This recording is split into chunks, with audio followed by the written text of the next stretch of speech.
My brother and my fiancée slept together. My parents know, but want me to forgive him and forget. I grew up in a small town outside Milwaukee and always considered my family my foundation. In our home, issues were not left unresolved, and we did not go months without speaking. My brother, Dylan, and I were very close, despite the typical rivalry between two boys sharing a roof. He, a year younger than me, was always compared to me. While he was seen as the charmer and free spirit, I was the one who always had a plan. Our sister, Mia, was the youngest and, almost like an extension of our mother, absorbed all the attention. My parents, Claire and Joe, were the typical Midwest model. My mother ran the household with a firm hand, and my father told jokes and grilled meat, almost as if it were his personal hobby. I thought I had it all: a stable family, siblings I could trust, and a fiancée I thought was my soulmate. Emma came into my life during a group project in my junior year at UW-Madison. With magnetic energy, ambition, and an irresistible confidence, she won my admiration, and I quickly fell head over heels for her.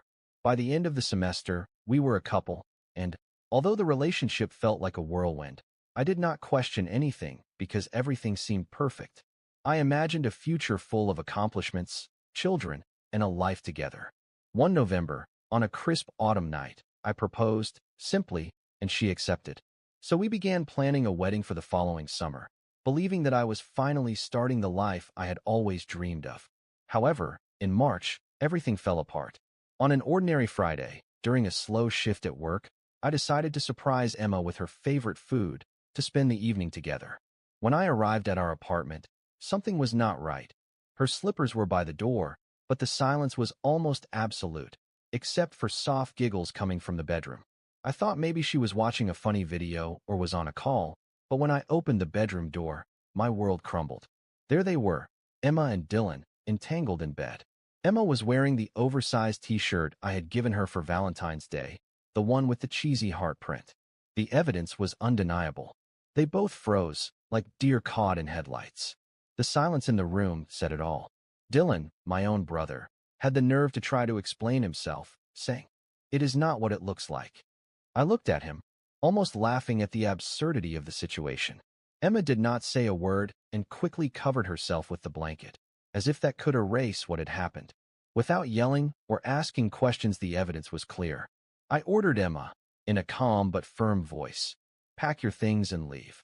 I was not willing to listen to excuses or false lamentations. For me, sleeping with your own brother's fiancée is unforgivable. Without waiting for further explanation, I left the apartment and drove to a friend's house. That night, as I stared at the ceiling, the harsh reality sank in. My fiancée, the woman I planned to marry, and my brother, whom I had trusted completely, had betrayed me in the worst possible way. It was not simply infidelity, but a deliberate destruction of something I deeply valued. The next day, while I was still processing what had happened, Emma moved out of the apartment, as I had ordered. When I returned home that night, I found a note on the counter, right where we used to have a framed photo of us. In it, Emma confessed to having fallen in love with Dylan and assured me that she never meant to hurt me, adding a ridiculous comment expressing her hope that someday I could be happy for them. I wanted to laugh, but I only felt uncontrollable rage. I crumpled the note and threw it in the trash. There was nothing more to say. The apartment, now empty of her belongings, became a stage reflecting the absence of someone I no longer wanted in my life. The news spread quickly through the family. I assume Emma or Dylan revealed it. My mother, Claire, was the first to call me, but not to console me, but to scold Dylan, whom she repeatedly called unworthy and made it clear that he was not welcome in our house. At first, I was comforted to have her on my side, but I was never naive. Her loyalty has always been conditional, and I knew that sooner or later she would defend Dylan. On the other hand, my father, Joe, reacted with disconcerting calm. When I finally answered one of his calls, he simply sighed and commented, "Well, things like this happen sometimes," showing neither surprise nor anger, as if it were a trivial incident, comparable to Dylan spilling coffee on my shirt. My sister, Mia, tried to support me, calling to express her disbelief at what had happened, but there was always a certain hesitation in her voice. caught between my pain and loyalty to the rest of the family. For weeks, I ignored most of the calls. I did not have the strength to relive what had happened or to listen to excuses that I should let it go. I took refuge in work, which was the only thing keeping me sane. That is when my boss, Kevin, noticed my overtime and asked if everything was okay. Without telling him the whole story, I mentioned that I was going through some personal problems. It was then that he told me about the office in Indianapolis, which had been without a team leader for some time. Kevin thought I was the ideal candidate, an opportunity for a promotion, and above all, to get away from Milwaukee and everything Emma and Dylan had caused. I accepted the offer without hesitation. When I informed my parents about my move, my father reacted positively, saying that a fresh start might be just what I needed. My mother, however, acted as if I had announced I was moving to another planet. In tears, she begged me to reconsider, worried about family gatherings and holidays. "How can you leave us behind, Alex?" she asked. I replied that it was not about abandoning the family, but about leaving Dylan behind, who was no longer a part of it. Despite her firm words about the importance of family unity, I knew very well that her actions often contradicted her promises. By July, my intuition was confirmed. Dylan had returned home. One night, my mother called and casually informed me that they had decided to let him stay for a while, claiming he had nowhere else to go. She acted as if nothing bad had happened, as if they were not harboring the person who had betrayed me in their home, while still expecting my presence at Sunday dinners. I did not try to hide my anger. I told her plainly. It felt like a slap in the face, the fact that she chose him over me. She tried to justify it, claiming that, after all, he was still my son, and that she could not reject him. I replied sharply, "Well, he is not my brother anymore, and I want nothing to do with him." That is when she launched her Family Unity campaign, insisting that we needed to heal and move on together. It was all code for saying I should forgive Dylan, so she would not feel guilty about letting him come back. I was not having it. I told her bluntly that I was not interested in healing or pretending everything was okay, but in ending that family unity. I even told her that if she insisted on this farce, she should stop rewarding the person who had destroyed everything before hanging up. After that conversation, I kept my distance. I was busy preparing for my move to Indianapolis, and that is what I did. I found a place, packed everything in my apartment, and started over in a city where no one knew my family or my past. Leaving Milwaukee was not easy. I had good memories there, and part of me felt that by leaving, I was letting Dylan and Emma win. However, staying would have been even worse, as every street, every restaurant, and every shared memory reminded me of what I had lost. Moving was my only chance for a real fresh start. By the time I left, I had almost completely cut ties with my family. I did not answer their calls or respond to their messages. Even my attempts to remain neutral were forgotten. They had made their decision by letting Dylan back in, and I had chosen to walk away. I did not know what the future held, but I was determined to stop being the dutiful son who always put family first. From that point on, I would focus on myself and rebuilding my life on my own terms. By September, I was comfortable in my new life in Indianapolis. Cutting family ties turned out to be the best decision, despite how difficult it had been. Work was going well, I had started making new friends, and the distance from the chaos was just what I needed. That is when my mother, Claire, called. Her birthday was coming up, and she wanted me to come home to celebrate. I hesitated, as my relationship with her had been strained since she allowed Dylan back into the home. But she kept insisting, assuring me that it would be just immediate family, and that she miss me. Against my better judgment, I agreed. During the long drive to my parents' house, I had plenty of time to question my decision. I told myself I was doing it for my mother, even though she had disappointed me. I thought that maybe if it was just her, my father, and Mia, things would not be so bad. However, upon arriving, something felt off. There were too many cars parked in the driveway, and my stomach sank when I saw Dylan's car in the driveway. My hands gripped the steering wheel, and I considered turning around, but I did not want to give my mother the satisfaction of seeing me back down. I decided to go in, keep the visit short, and leave as soon as possible. As soon as I walked through the door, my mother greeted me with a wide smile, as if nothing had happened. "Alex, I am so glad you came," she said, hugging me with overflowing energy, as if she was trying to erase the past by sheer force of will. I looked around the living room and saw them. Dylan and Emma were sitting on the couch as if they did not care at all. Emma, with unrestrained laughter, was making fun of something Mia was saying. Frozen in disbelief, I asked quietly but firmly, "Why are they here?" Before my mother could answer, she took my arm and insisted that we talk in the living room, as if that made the situation any less horrible. Once in the living room, my mother resumed her typical speech about healing and family unity. She sat me down and started talking about how Dylan and Emma had made a mistake but were truly sorry, and that it was time to move on together as a family. Dylan, always shameless, chimed in with "I'm sorry, man. It was an accident," as if he had spilled coffee on my shirt instead of ruining my life. Emma, for her part, added, "We never meant to hurt you," which sounded even more absurd coming from her, as she did not even seem to show true remorse.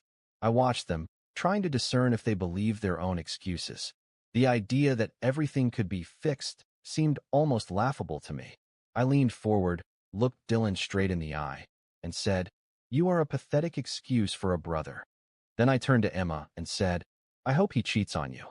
You deserve each other." At that moment, silence fell over the room. My mother wanted to intervene, but I did not let her continue. I stood up, looked her straight in the eye, and said, "Enjoy your golden boy, and do not ever call me again." I walked out without looking back, while I heard my mother trying to calm everyone down, insisting that I would eventually change my mind. Dylan did not utter a word, and Emma just sat there. I got in my car and left, my mind racing with questions. How could my mother think this was okay? How could she expect me to forgive and forget, as if it were a simple difference of opinion instead of a betrayal that shattered my life? I spent the rest of the day trying to calm down, but the anger kept burning inside me, replaying every detail of the confrontation. I wanted to call my mother to vent, but I knew it would be pointless. She had already made her decision by letting Dylan and Emma back into her life. That night, I blocked her number and Dylan's too.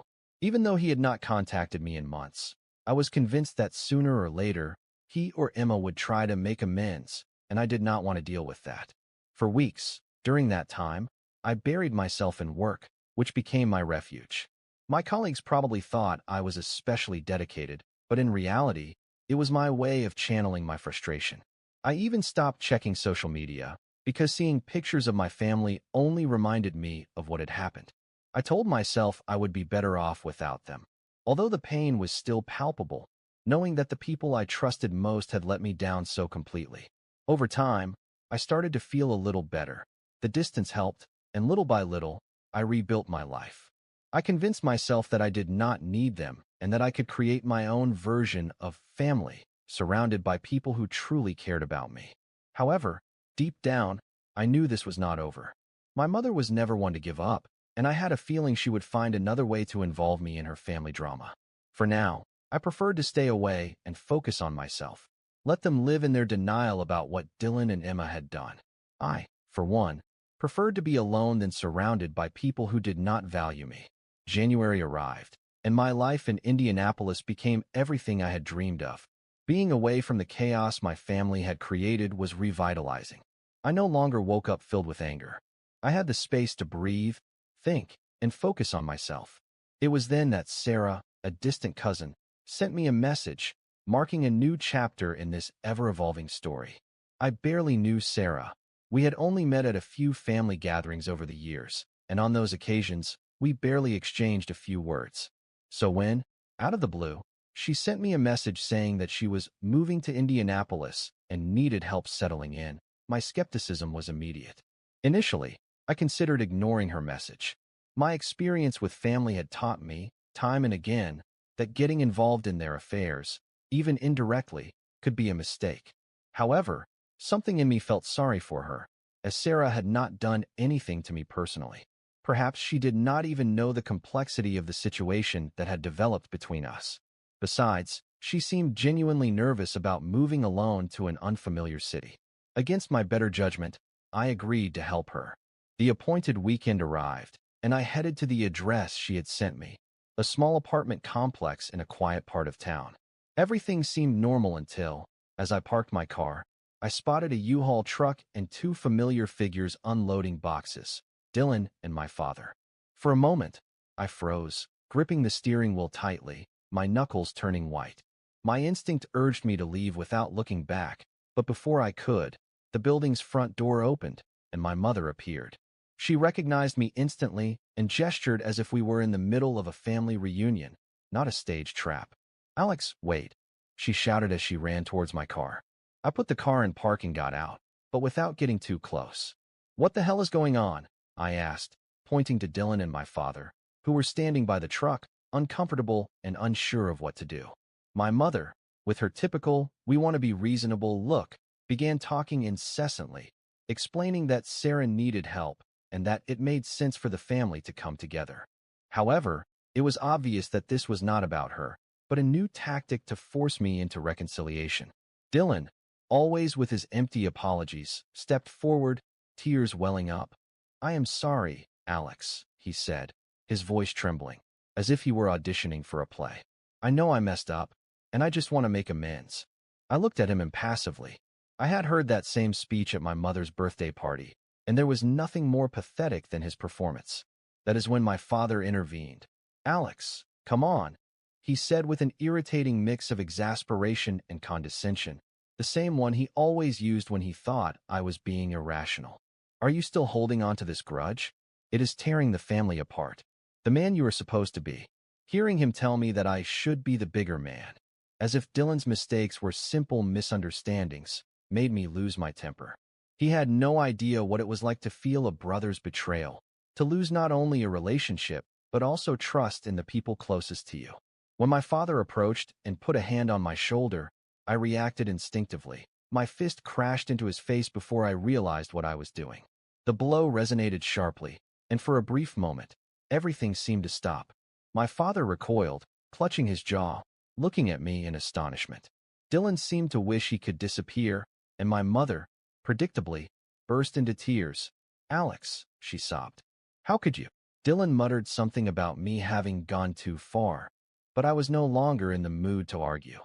Without further ado, I turned around and headed for my car, saying over my shoulder, "Do not follow me." When I got home, I immediately blocked Sarah. I did not care if she had been part of a bigger plan or simply a pawn in my mother's game. I wanted nothing more to do with her. That night, sitting on the couch, I tried to process what had happened. I was not proud of losing control, but I did not regret it either. My father had crossed a line, and if a punch was what it took to make it clear that I was not going to be manipulated, then so be it. The most painful thing was knowing that this no longer surprised me. My mother had always been willing to protect Dylan, no matter how much damage he caused, and my father preferred to keep the peace rather than face the real problems. I could not help but wonder how long they had been planning this. Had they been talking to Sarah for weeks, convincing her to contact me, or was it a last-minute idea? However, it did not matter anymore, as I had made the decision to walk away before they tried to drag me back again. The next morning, I woke up with a strange mix of relief and sadness. Relief because I had stood my ground, and sadness because it was another reminder of how dysfunctional my family had become. They could not see Dylan and Emma's betrayal for what it was, and they probably never would. I decided then to cut ties even further. I was not going to allow them to keep manipulating me or forcing me to be the glue that tried to hold the family together while they did whatever they wanted. My life in Indianapolis was good, and I was not going to let them ruin it. I owed them nothing. No closure, no forgiveness, no return to normalcy. I was tired of being the scapegoat. As time went on, by December, I was in a much better emotional and mental state. I had started dating Hannah, 24, who quickly became my rock. Kind, funny, understanding, and above all, respectful of my boundaries. She knew about the mess with my family and never pressured me to resume contact. Hannah's family lived in Chicago and invited me to spend Christmas with them. For the first time in years, I was genuinely excited about the holidays. Hannah's parents were warm and welcoming. Her siblings were lovely, and the house was free of the tension and drama that had always marked my family gatherings. However, a week before Christmas, I received a letter that I almost did not want to open, as the handwriting was unfamiliar. When I did, my blood ran cold. It was from my mother. In it, she announced that Dylan and Emma had gotten married, and that my parents were now separated, without going into detail about the reasons, but insisted on how much the family needed my presence that Christmas, begging me to come back, as if it were an opportunity to heal and move on. I read the letter twice, trying to decipher her true intention. Was it a plea for my presence, or simply another attempt to fix the mess caused by Dylan? The mention of the marriage was unbearable, a slap in the face reminding me that they had moved on without a shred of remorse. I talked to Hannah about the letter, and she suggested I leave the past behind. "You do not owe them anything, Alex," she said softly. "If it is only going to hurt you, there is no point in forcing yourself to face it." She was right, but a part of me still felt guilty, not for cutting off the relationship, but for not being able to let go of that sense of obligation my mother had always instilled. I finally opted to spend Christmas with Hannah's family, in a cozy house outside Chicago. From the first moment, I knew I had made the right decision. They welcomed me with warm hugs, and instantly, her mother was concerned about whether I preferred hot chocolate or apple cider. It was a simple and genuine Christmas, very different from the stormy family gatherings of my past. We decorated the tree, baked cookies, and played board games, enjoying a Christmas Eve where, for once, I was not expecting any conflict. Christmas morning was just as peaceful, in pajamas, opening presents, and with a personalized stocking with my name, a detail that made me feel part of something real and sincere. Even amidst that warmth and happiness, I could not help but let my mind wander to my family. I wondered what they were doing. Would my mother be home alone? Would my father celebrate somehow? Or would Dylan and Emma be there, acting like the perfect couple, while everyone else pretended everything was okay? I tried to push those thoughts away and focus on the present. I was not going to let their drama ruin my happiness. In January, just as I was getting back into my routine, I received an email from Mia, from whom I had not heard in months. Against my better judgment, I opened the message. Mia told me that my father was living in a motel and that Dylan and Emma were facing financial difficulties. She did not go into much detail, but hinted that Dylan's job situation was unstable and that Emma was not happy in her marriage. I stared at the screen, trying to understand why Mia thought I needed to know all this. Was she fishing for sympathy? Was she hoping I would intervene and fix their problems? If so, she was going to be sorely disappointed. I did not reply to her email. What was I supposed to say? Something like, "I am sorry about what happened, but it is not my problem." It seemed inadequate. I had no intention of being dragged back into the mess they had created. However difficult their circumstances were, they had made their choices, and now they had to face the consequences. Despite this, a part of me felt somewhat vindicated. Seeing them struggle was like seeing karma catch up with them. Not that I enjoyed their suffering, but poetic justice was being served. Dylan and Emma had destroyed my life, and now their perfect bubble was beginning to crack. That night, Hannah noticed I was quieter than usual and asked if everything was okay. I explained about the email, and she nodded, with a soft but firm expression. "You have done the hard part, moving on. Do not let them drag you back." She was absolutely right. I had invested too much in rebuilding my life to allow their problems to jeopardize my peace. What happened to my family was no longer my responsibility. The next morning, I deleted Mia's email and blocked her address. It was not easy, but it was essential. I was not going to let them use guilt or pity to worm their way back into my life. Christmas with Hannah's family marked a turning point. For the first time, I understood what it meant to be free from the toxicity I had grown up with. I did not need my family's approval or validation. I had found people who loved me for who I am, not for what I could do for them. The chaos of my past was no longer going to define my future. I had forged a new life, without looking back. By June, I was satisfied with what I had accomplished. My life in Indianapolis was stable, my relationship with Hannah was growing stronger every day, and my family had become a distant memory. I had blocked them, ignored every half-hearted attempt at communication, and focused solely on myself. However, they were not done with me. One Saturday morning, as I was getting ready to go for a run, I heard a knock on the door. I was not expecting visitors, but when I looked through the peephole, I froze. It was Mia, whom I had not seen in over a year. For a moment, I considered pretending I was not home, but I finally opened the door. Without wasting any time, she started crying. "Alex, I am so sorry," she said as she walked down the hallway before I could even invite her in. "I should have defended you more. I should have done more." Her words surprised me. For so long, Mia had been a passive presence in my life, someone who had never openly hurt me, but who had never taken my side either. Hearing her take responsibility was unexpected and left me unsure how to react. That night, I made it clear that I had cut ties with Dylan and Emma. Mia continued, and Mom no longer. I could not help but interrupt her. Crossing my arms and leaning against the door frame, I asked, "What do you want, Mia?" After a moment of hesitation, and while drying her tears, she said, "I just want to talk. Dad wants to talk too. Can we meet, please?" Instinctively, my body wanted to close the door and get on with my day, but Mia's pleading, desperate look made me hesitate, and I ended up agreeing to the meeting. A few days later, we met at a small diner on the outskirts of town. Mia was already there, sitting with our father, Joe, whom I had not seen since I punched him in the face in front of Sarah's apartment. The tension was palpable. He stood up when he saw me and extended his hand, but I refused it. Instead, I sat down across from them, waiting for one of them to speak. "I am sorry," my dad finally said quietly. "For everything I should have protected you better, I should have acted differently." Although it was not much, his words exceeded my expectations, and for a brief moment, I felt a spark of hope that perhaps something could be repaired. Suddenly, the diner door opened, and my mother walked in. I immediately tensed, and my dad, visibly embarrassed, muttered, "She wanted to come, didn't she?" As if that justified her intrusion. And of course, right behind her were Dylan and Emma. I stood up, ready to leave, but Mia grabbed my arm and pleaded, "Please, Alex, listen to them." It was the last straw.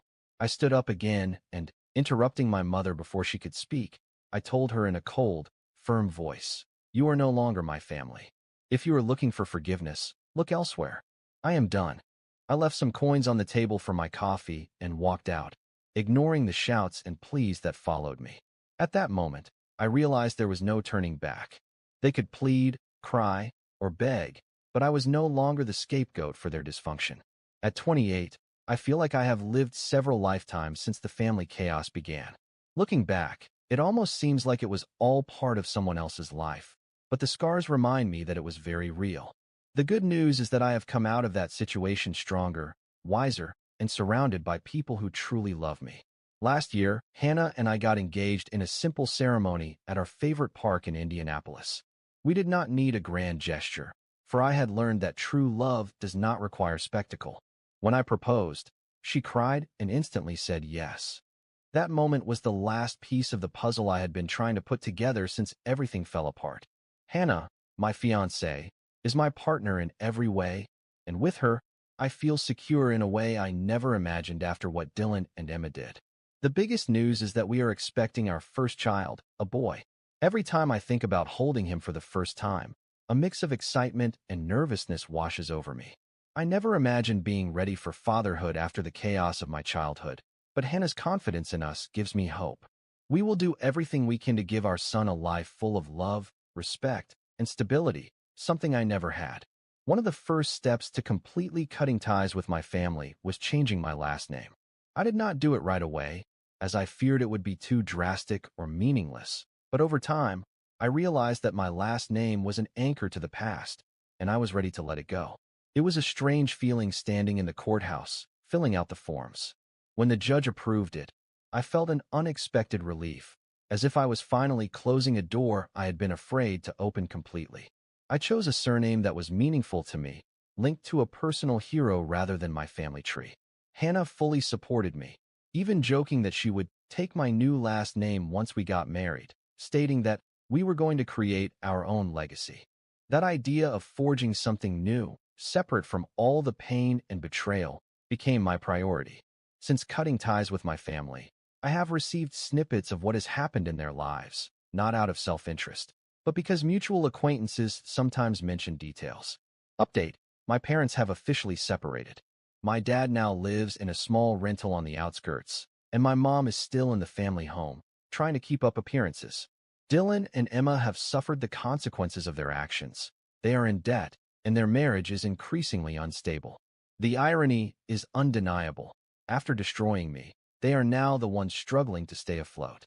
As for Mia, I have been told that her fiancé left her months before their wedding. I do not know all the details, and frankly, I do not care, because she chose to support Dylan and Emma when it mattered most, something unforgivable to me. The last time I had direct contact was over a year ago when my mom sent me a letter begging me to reconnect. I did not even open it. I threw it straight in the trash. Any remorse they may feel now is theirs, not mine. One of the most valuable lessons I have learned is the importance of setting boundaries. For a long time, I allowed my family to manipulate me, make me feel guilty, and force me to forgive them, taking responsibility for their problems. Cutting ties was not easy and was full of complications, but it was the only way to truly move on. I sometimes wonder if they ever look back and regret their decisions. If they think about the pain they caused or what they have lost by betraying me, probably, I will never know, and that no longer matters. The important thing is that I have found peace. If anyone reading this is going through something similar, let me tell you that walking away from toxic relationships, even if it is family, is not easy, but sometimes it is the only option to protect our peace and build the life we deserve.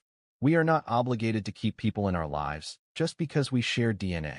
I have learned that a true family is the one that is there to support you, love you unconditionally, and show you that they value you. With Hannah by my side and our little one on the way,